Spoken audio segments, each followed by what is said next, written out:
For my Christian viewers that are taking a look at this video and what is in a name, you can see from the Hebrew pictographs that the name Messiah, Mashiach, compared to the Greek word Christ, the Greek has almost altogether hidden all of this. And this is particularly so in English. For throughout the Old Testament, the Old Covenant, we see that there were many Christs. Aaron, the high priest, his sons were all anointed. David, Solomon were anointed. Even Jesus's, Yeshua's disciples anointed the sick with oil. So, I know what you mean when you say Christ, but what is really said in the Hebrew is that Messiah is humble. Messiah breaks down the wall of separation. Messiah is the Prince. Messiah is the Son of the Father. And with this said, you decide what you're going to use. Continuing with our old story, so far we've talked about the Father, His Son, and His house, which is the creation. So out of these big players, who have we left out so far? And the answer can only be if we take a closer look at the teeth and what teeth do. Teeth devour, and we pick it up in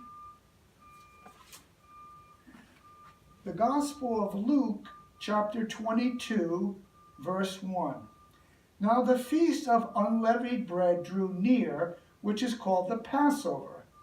And the chief priests and scribes sought how they might kill him, that's Yeshua, Jesus, for they feared the people.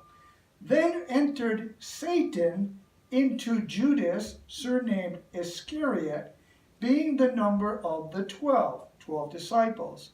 And he went his way, and he communed with the chief priests and captains how he might betray him.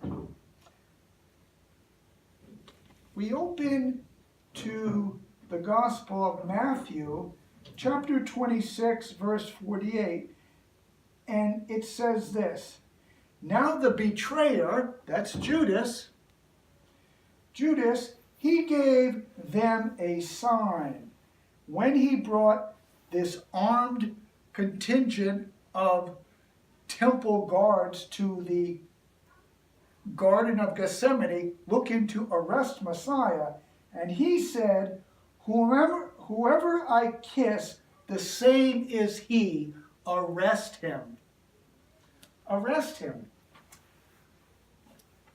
And if we were to open Genesis chapter 2, verse 1, it says, Now the serpent was more subtle than any of the beasts in the field which God has made. And finally, in Revelation 20, verse 2, it says, The dragon, that serpent of old, the devil and Satan. So, we see very much that this is expressing who the enemy is. And what you're going to find out in this video and all of my videos, as the Father has his children, Satan necessarily has his kids. Finishing up with our last letter, the T in BERASHIT, in the beginning, we come to this symbol. And in the Paleo Hebraic Pictographs, it carries the meaning of a mark, a sign, and amazingly, or a covenant. A covenant. Well, many years ago, not for some of you, you couldn't read or write. And people would make a sign. That would be their name. A sign. They'd make a mark. I hate to say it, but a lot of American high school children are no longer taught script, how to write script in English. And they could not write their own names. So it may come back to this someday. But for our purposes right here, we're going to talk about a covenant. And what is a covenant? A covenant is an agreement between two living parties. It involves blood, it involves responsibilities, and commitment to keep what is agreed upon. Whereas, consider this, my Christian friends, a testament is a written document of a dead man that promises something is going to take place. He leaves his car to his nephew. He leaves his bank account to his daughter, whatever the circumstances may be. But a covenant always involves blood between two living parties. And by the way, women, you might want to take a look at this here. When we take the B and we put it next to the ta here, it spells daughter. And why do you think she's in there? She's in there because she's a very integral part of the household. For without the woman in the house, that house isn't going to go very far. A woman is a vehicle to move through time, to reproduce houses, and to keep it all going. Thereby, from this name, BERASHIT, bat, daughter, we see that it's all in the family, as we are learning. Continuing with the presentation in relation to a covenant, we ask ourselves, when was the first covenant? And it can only go back to BERASHIT 6:1. Genesis 6:1. You see, the whole book of Genesis is not Genesis, it is BERASHIT, in the beginning. And the very first covenant that we're going to run across, we have to come to Noah's boat. So we have Noah and we have his boat called the Ark. About 4,000 BCE, before the Common Era. Now, in order to read this and to see what BERASHIT 6 is all about, we're going to have to use the alphabet. So far, you've known that A is the Aleph, the Father, first, strongest. B is his creation. So he's the creator. This is the creation. Following the Paleo Hebraic pictograph, the next letter is Gitmo.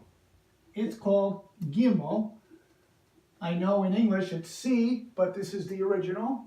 And it carries with it a meaning of a foot. And with a foot, what do? You move things in life. You go places. Why? But because you think it's to your advantage, to your benefit. So, a foot. Very nice to have one. Our next letter is called Dalit. Dalit. Sound familiar? Dalit. And when we turn it around, we actually get the D, do we not? A D, and it means door. It means a door. But of course, it is a door to the Father's creation, so it's a little bit more than your wooden door. as Messiah says in the New Testament, the New Covenant, I am the truth, the way, the life. Nobody comes to the Father but by him. So we start to see that it's more than a doorway. It is a way. Whose way? Not my way, his way. The fifth letter in the Hebraic pictograph is a little man, and he's in this format. Now, if you were walking down the road and somebody was going, "Whoa," do you think it might get your attention? Yeah, I think you might stop for a second and try to figure out what's happening. And his name in the alphabet is actually Hey. Hey. Instead of going hey, he's going like this. He's trying to get all your attention using his whole means. And thereby, this is what the Father is trying to do in this alphabet, this language, in getting our attention, because something is important. And this particular character carries the meaning behold, reveal. What comes from? So, as we go down the Paleo-Hebraic pictograph, we're going to take these letters, and I'm going to show you the whole alphabet, and we're going to spell words that are very key in the scriptures, and you're going to see what's in a name and what is it really about, and most of all, how it affects you. So follow me as we change media for a moment, and we go to sit down, in your face scripture. Genesis, BERASHIT 6:1. BERASHIT chapter 6, verse 1. First, before I read this, I'd like to say this is a dynamic chapter, and we do not have the time at the moment to go into it in detail, so I'm going to skip through it somewhat for our purposes here. We will read it as it is, and I know there's a lot wrong with this. However, for this presentation, our purposes will be served reading it as it is. Verse 1, and it came to pass when men began to multiply on the face of the earth, and daughters were born unto them, that the sons of God saw the daughters of men, that they were fair, and they took them wives, all of which they chose. And the Lord said, my spirit shall not always strive with man, for he is also flesh, and yet his days shall be 120 years. Skipping down to verse 5, and God saw that the wickedness of man was great on the earth, and that every imagination of their thoughts of their heart was only evil continually. Verse 12, and God looked upon the earth, and behold, it was corrupt, for all the flesh had corrupted his way upon the earth. And God said to Noah, the end of all flesh is come before me, for the earth is filled with violence through them, and behold, I will destroy them with the earth. Make thee an ark of gopher wood, room shalt thou make in the ark, and shall pitch it within and without with pitch. Continuing with Noah's boat and his ark, the first word that we want to focus in on here is called Teba in Hebrew, and that means ark in English, and it means a box. You should note, as there was no engine, no sail in Noah's boat, it really is a box. And he waterproofed it with pitch, because it has to function as a boat, as we shall see. We start off with that word Teba, and it begins with our T, our Tav in the Aleph Beit, and it means a sign, a mark, a covenant. The second letter is the Beit, the house, the creation, and it also means in. The fifth letter, our little man, means a breath, a wind. Behold, reveal, what comes from, and the. And when we put this together, it means a box. A box. Our next word for consideration is Noah himself, pronounced in Hebrew Noach. Noach. And obviously the first letter would be an N. In Hebrew, the 14th letter, pronounced noon, and amazingly, for its picture, it's actually a spermacide. Yes, you heard that right. It is a spermacide, kind of growing, going, heading upwards. And that could only indicate what action it performs. Life. It is the action of life, life itself. Our next letter in his name is the chet, the fence, and we talked about it earlier, meaning a wall or a separation. And when we put these two letters together, it can only mean a wall of separation of or for life. Thereby, when we add Noah and ark, Noah's ark, it really is a wooden box of or for life. And after he spent almost 15 to 17 months in this box of life, the water recedes, he gets out, and to show him that the Father has his best interests still in mind, he shows him a bow, a rainbow, and by this he makes an agreement with Noah that he shall never destroy the earth again with water. So here we see our first covenant, the covenant of the rainbow, the T for covenant, and what we're going to see from here onward throughout the scriptures is that this covenant is going to reproduce itself exponentially like this. Jumping ahead along the timeline, some 1,000+ years, we come to our next ark.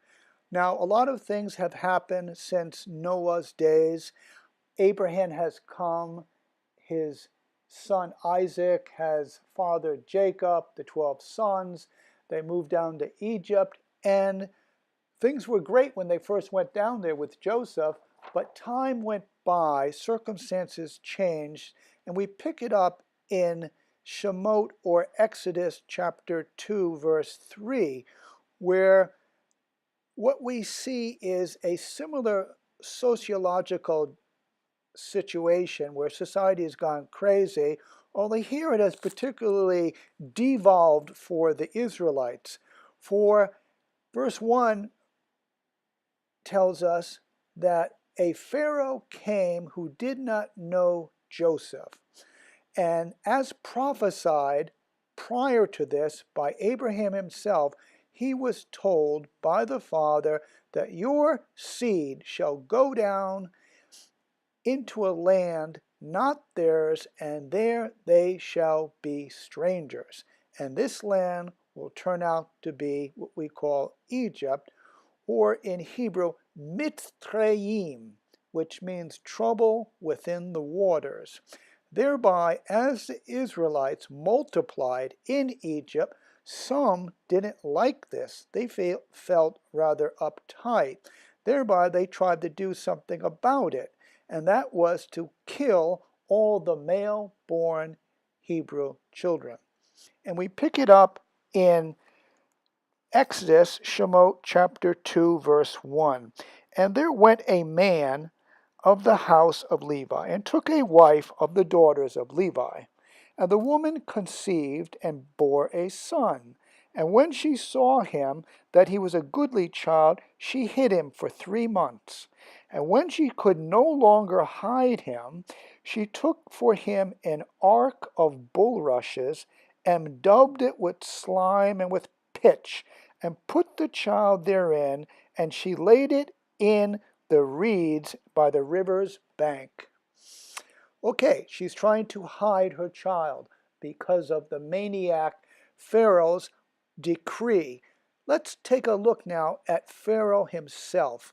In the Hebrew, his name is actually pronounced Paro, P-A-R-O-H, and in Hebrew we spell it with a P, of course, which will be in the Aleph Beit, the 17th letter, and it carries a meaning of a mouth or speak, because that's the picture of it, an open mouth.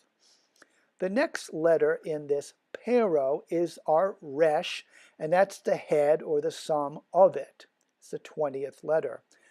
The 16th letter is one we haven't seen yet. It's called the ayin, and it's a depiction of an eye, and it means to see, to know, to experience. And finally, it carries the 5th letter of our little man, which depiction is of a man very excited, and he is indicating, behold, reveal, breath, wind, what comes from thee. And when we put these pictographs together, it spells what comes from the highest mouth. And that is Pharaoh. That's his name. What comes from the highest mouth. Whereas in English, the definition is an Egyptian king. And you can see how that lacks complete information of what we just covered. Matter of fact, we could even say that Pharaoh is the top of the pyramid, which is very appropriate for that culture.